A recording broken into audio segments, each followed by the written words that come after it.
દર્શન થયા એમને, એટલે એમનું સપનું આવ્યું કે તમે મને બોડાણાથી લેવા આવો.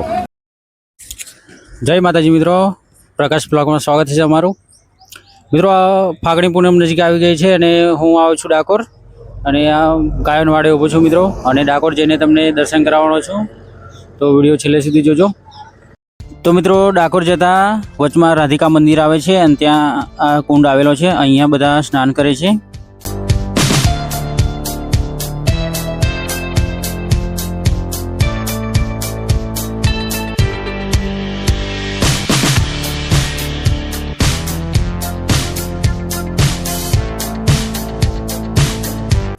તો મિત્રો, 3જી તારીખે હોળી છે અને આજે 11ના દિવસે હું આવ્યો છું ડાકોર દર્શન માટે, તો તમને પણ દર્શન કરાવવાનો છું. તો મિત્રો, વિડીયો પૂરી જોજો, અને આજે ભગવાનનો વળઘોડો પણ નીકળવાનો છે એ પણ તમને બતાવીશ, તો વિડીયો છેલ્લે સુધી જોજો. અને ચેનલમાં નવા હો તો ચેનલને સબસ્ક્રાઈબ કરી દેજો.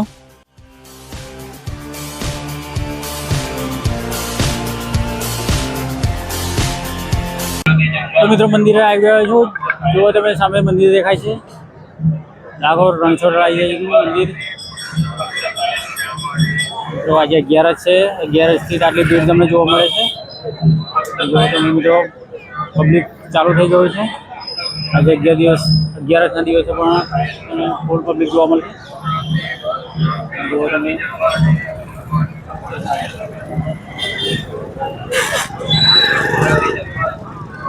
મિત્રો વિડીયોમાં છેલ્લે સુધી બને રહેજો. દર્શન કરાવવાનો છું રણછોડરાયના, અને પબ્લિક બતાવવાનો છું. જો તમે લાઈન શરૂ થાય છે, ભક્તો લાઈનમાં ઊભા છે, મંદિર ખોલવાની તૈયારી છે. તો મિત્રો, દર્શન માટે ભીડ કેટલી છે, આજે 11 છે, મંદિર ખોલવાની તૈયારી છે. તમે જો,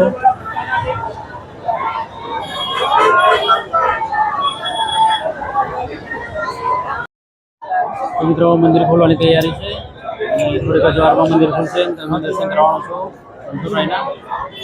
મિત્રો આજે 11 છે, 11ના દિવસમાં આવું છું. વિડીયોમાં બને રહેજો. યોગ્ય જગ્યાએ બુસ્ટેટમાં મૂકીને આવવા. તમારા ખિસ્સા, પાકીટ, મોબાઈલ, કિંમતી ચીજ વસ્તુ, દાગીના ખોવાઈ ન જાય તેની ખાસ કાળજી રાખજો. ખિસ્સા કાતરુઓથી સાવધાન રહેજો. બહેનો માટે દર્શનની અલગ વ્યવસ્થા છે. બહેનોએ મુખ્ય દ્વારની જમણી બાજુએથી દર્શન કરવા જવાનો આગ્રહ રાખો. તમારું દર્શન લાવો તો સુધી ખુલ્લા જ રહેવાના છે. તો મિત્રો, ખુલ્લા થઈ ગયા છે દરવાજા, તો તમને દર્શન કરાવવા દર્શન માટે જવાય છે. બધા ખુલ્લા થઈ ગયા છે દરવાજા, દર્શન માટે જાય છે. જુઓ તમે, આ પાછળ કેટલી ભીડ છે ભક્તોની. તો આ છે મિત્રો ડાકોરનું શ્રી રાજાધિરાજ રણછોડરાયજીનું પ્રસિદ્ધ મંદિર. તો આ છે મુખ્ય ગેટ, અહીંથી અંદર જઈશું આપણે. તો અંદર જઈને આ જો કેટલી ભીડ છે અહીંયાથી ભક્તોની. આજે મિત્રો 11 છે, તો 11ના દિવસે વરઘોડો પણ નીકળવાનો છે, એ પણ તમને બતાવીશ.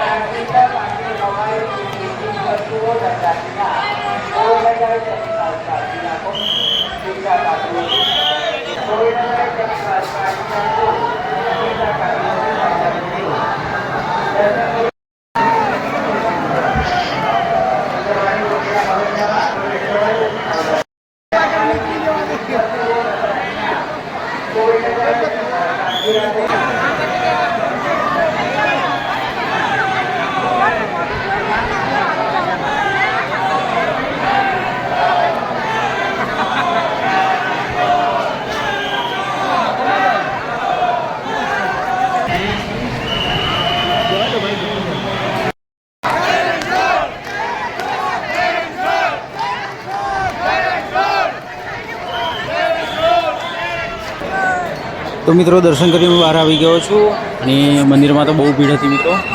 અહીંયા તમે જુઓ, બહારથી મંદિર કેવું દેખાય છે.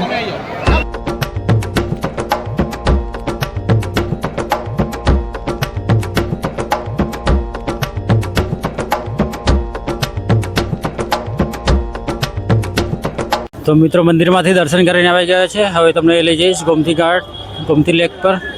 ત્યાં તમને દર્શન કરાવવાનો છું, ગોમતી તળાવ બતાવીશ. આ જો મિત્રો અહીંયા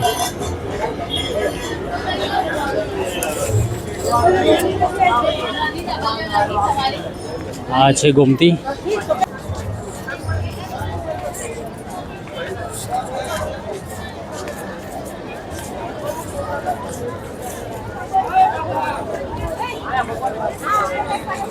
અહીંયા જો તમે મિત્રો ગોમતી લેક જો કેટલી ખુલ્લી જગ્યા છે બધી.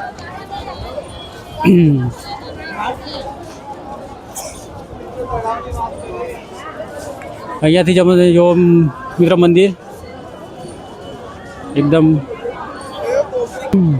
તો મિત્રો આ છે ગુજરાતનું સુપ્રસિદ્ધ યાત્રાધામ ડાકોર, જ્યાં ભગવાન દ્વારકાધીશ સ્વયં બિરાજમાન છે. મિત્રો વર્ષો પહેલાં અહીંયા બોડાળા એક ભક્ત હતા જે સાચા મનથી તેમની ભક્તિ કરતા હતા અને તેમના સપનામાં આવ્યા હતા ભગવાન, અને તેમને કહ્યું હતું કે તું દ્વારકા ગાડું લઈને આવ અને હું ગાડામાં તારી સાથે ડાકોર આવીશ. અને ત્યારથી ભગવાન અહીંયા ડાકોર આવ્યા હતા. આ છે મિત્રો ગોમતી લેક. જો તમે અહીંયા સામે પણ મંદિર છે, ત્યાં પણ જઈને દર્શન કરીશું આપણે. તો તે પણ તમને બતાવીશ. ચાલો જઈએ ત્યાં મંદિરે. મિત્રો ત્યાં રણછોડરાયના ચરણ પાદુકા છે એવું કહેવામાં આવે છે, ત્યાં પણ દર્શન કરવા જઈશું આપણે.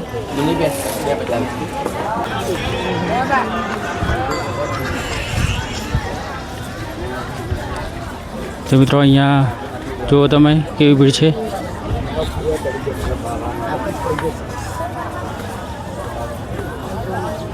અહીંયા જુઓ તમે.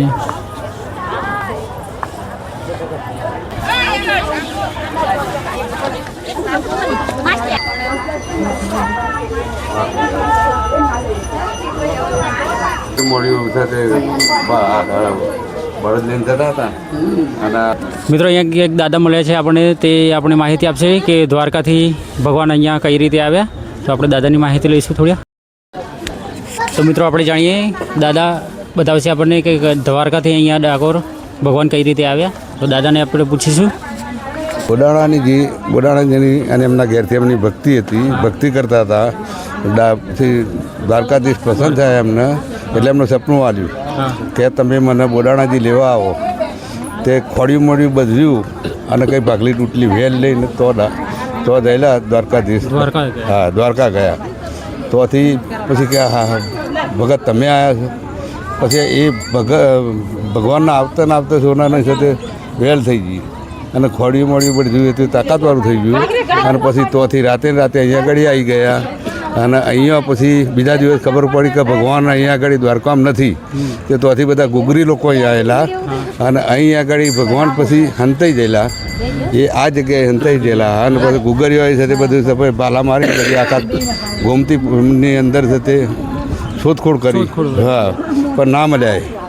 પછી જ્યારે પેલો ભાલો વાગ્યો જમણી કુંખમાં, સંતો મહાપુરુષો કહી ગયા છે કે જમણી કુંખમાં ભાલો વાગ્યો, પછી લોહી આવ્યું ઉપર અતાર્યું, એટલે એમ કે ભગવાન અહીંયા આગળ છે. પછી ગુગરી અને બોડાણાજી એકબીજાને કોમ્પિટિશનમાં આવી ગયા. ભગવાનને જવું નહોતું દ્વારકાધીશનું. પછી સવાવાલે વારીએ તણાયેલા તોલેલા લીમડાના ડાર. એ લીમડાનું ડાર અત્યાર સુધી મીઠું હતું, એ વાતે ખરી. પ્લસ બીજું હા, અને અત્યારે એ ભગવાન ડાકોરમાં એ લગભગ ઈસવીસન 1112માં સદીમાં, એકચ્યુઅલી મને ખબર નહીં પણ બધા વાતો કરે છે કે ઈસવીસન 1112મી સદીમાં ભગવાન દ્વારકાથી અહીંયા આગળ ડાકોરમાં આવેલા. હા, અને ગોમતીમાં સંતાયેલા. પછીથી છે તે મંદિર એ જગ્યાએ અને પછી તો મંદિર બહુ. અને આજની તારીખમાં સાક્ષાત ભગવાન ડાકોરની અંદર છે.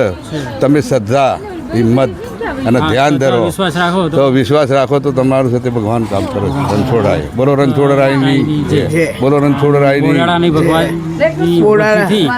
આજે અહીંયા ડાકોરમાં ભગવાન હાજરા હજુર છે. દાદા અત્યારે લક્ઝરી લઈને તમે આવ્યા? હા, લક્ઝરી લઈને. હા, લક્ઝરી અમદાવાદથી લક્ઝરી ડાકોરમાં આવ્યા. તો દર્શન થઈ ગયા? હા, દર્શન થયા. તો દાદા આપણને ભગવાનના દર્શન થયા અને ગોમતીની અંદર જે ભગવાન સંતાયા હતા અને એમનો પગલો પડ્યો છે એ જગ્યાએ છે તે મેં દર્શન કર્યો અને હું બહુ ખુશ છું. અમે બંને છીએ. દાદા દાદી. હા, અમે બંને છીએ આ ભગવાનના પ્રતાપ અમે ખૂબ સુખી છીએ અને સુખી અમને કરે જ છે અને અમારું કોઈ કામ અટકી રહેતું નથી. એટલે ભગવાનની શ્રદ્ધા છે. ભગવાનની શ્રદ્ધા, ભગવાનની ઈચ્છા, ભગવાનને હું છે તે બહુ જ પ્રાર્થના કરું છું. અને ભગવાન નાના બાળક જેવા છે. તમે બાળકને રમાડો એવી રીતે રમાડો તો તમારું ભગવાન કામ કરે એવા છે. અને મારી ઉંમરના છે તે તમે ભગવાન ગણો તો છે તે તમારું કામ કરે. ચલો જય રણછોડ. તો મિત્રો દાદાને આપણને માહિતી આપી એ બદલ એમનો આભાર.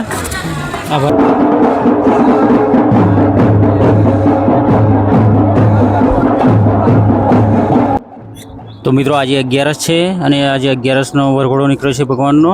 તો જુઓ તમે દર્શન કરો ભગવાનના. અને મિત્રો આશા રાખું છું કે આજનો વિડીયો તમને ગમ્યો હશે. તો વિડીયો ગમ્યો હોય તો ચેનલને સબસ્ક્રાઈબ અને વિડીયોને લાઇક શેર કરી દેજો. જય રણછોડરાય કોમેન્ટમાં જરૂર લખજો.